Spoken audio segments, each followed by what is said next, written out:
नसीहत की जाती है तो तुम उसे बदफाली कहते हो? नहीं, बल्कि तुम खुद अपनी हद से बढ़ गए हो। और इतने में शहर के उस सिरे से एक शख्स हबीब नज़्ज़ार दौड़ता हुआ आया और कहने लगा कि ऐ मेरी कौम, इन पैगंबरों का कहना मानो, ऐसे लोगों का कहना ज़रूर मानो जो तुमसे तबलीग रिसालत की कुछ मजदूरी नहीं मांगते, और वह लोग हिदायत याफ्ता भी हैं। और मुझे क्या खब्त हुआ कि जिसने मुझे पैदा किया है उसकी इबादत ना करूं, हालांकि तुम सब के सब आखिर उसी की तरफ लौट कर जाओगे। क्या मैं उसे छोड़कर दूसरों को माबूद बना लूं? अगर खुदा मुझे तकलीफ़ पहुंचाना चाहे तो ना उनकी सिफारिश ही मेरे कुछ काम आएगी और ना ये लोग मुझे इस मुसीबत से छुड़ा ही सकेंगे। अगर ऐसा करूं तो उस वक्त मैं यकीनी सरी ही गुमराही में हूं।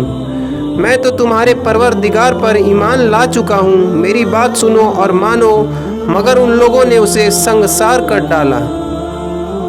तब उसे खुदा का हुक्म हुआ कि बेहिश्त में जा। उस वक्त भी उसको कौम का ख्याल आया तो कहा, मेरे परवरदिगार ने जो मुझे बख्श दिया और मुझे बुजुर्ग लोगों में शामिल कर दिया, काश इसको मेरी कौम के लोग जान लेते और ईमान लाते। और हमने उसके मरने के बाद उसकी कौम पर उनकी तबाही के लिए ना तो आसमान से कोई लश्कर उतारा और ना हम कभी इतनी सी बात के वास्ते लश्कर उतारने वाले थे। वह तो सिर्फ एक चिंगार थी जो कर दी गई, बस फिर तो वह फौरन चिरागे सहरी की तरह बुझ के रह गए।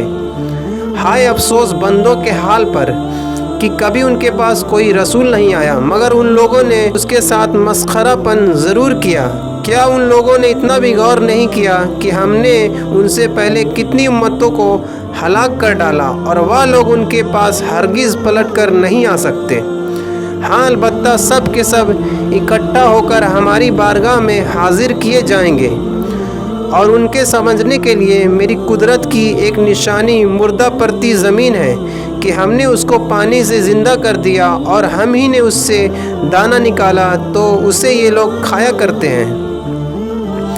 और हम ही ने ज़मीन में चुहाड़ों और अंगूरों के बाग लगाए और हम ही ने उसमें पानी के चश्मे जारी किए ताकि लोग उनके फल खाएं, और उनके हाथों ने उसे नहीं बनाया बल्कि खुदा ने। तो क्या ये लोग इस पर भी शुक्र नहीं करते? वह हर ऐब से पाक साफ है जिसने ज़मीन से उगने वाली चीज़ों और ख़ुद उन लोगों के और उन चीज़ों के जिनकी उन्हें खबर नहीं सब के जोड़े पैदा किए। और मेरी कुदरत की एक निशानी रात है जिससे हम दिन को खींच कर निकाल लेते हैं, ज़ायल कर देते हैं, तो उस वक्त ये लोग अंधेरे में रह जाते हैं। और एक निशानी